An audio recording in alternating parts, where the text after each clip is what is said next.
अनिल देशमुखांवर सीबीआयकडून गुन्हा दाखल। गिरीश महाजनांना खोट्या गुन्ह्यात अडकवण्यासाठी जळगावच्या तत्कालीन पोलीस अधीक्षकांवर दबाव टाकल्याचा आरोप।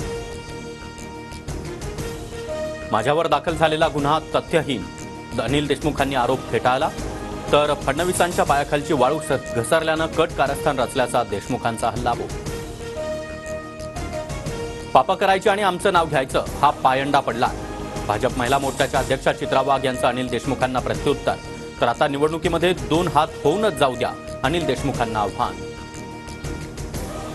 मुख्यमंत्री पदाचा निर्णय स्वबळावर होणार। मुख्यमंत्री पदाच्या चेहऱ्यासंदर्भात शरद पवारांचं मोठं वक्तव्य।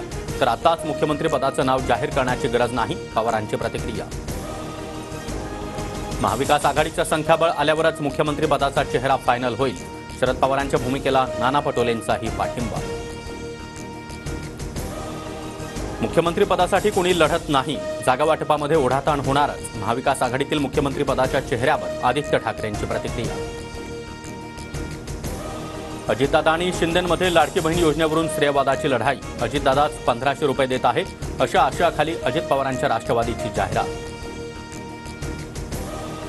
अजित पवारांच्या लाडकी बहीण योजनेच्या जाहिरातीवर काँग्रेसचा आक्षेप। अजितदादा काय स्वतःच्या घरच्या पैशातून लाडकी बहीण योजना चालवतायत का, काँग्रेसचा सवाल।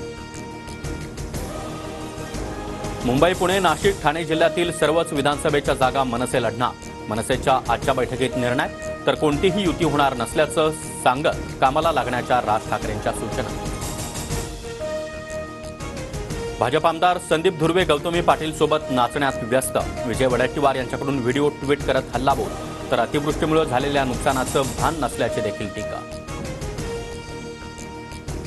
मुख्यमंत्री एकनाथ शिंदे आणि उपमुख्यमंत्री देवेंद्र फडणवीस शेतकऱ्यांच्या बांधावर। लातूरच्या लोहारा गावामध्ये शेती नुकसानीची पाहणी। कोणतेही निकष अटी न ठेवता शेतकऱ्यांना मदत देणार, शिंदेंचं आश्वासन।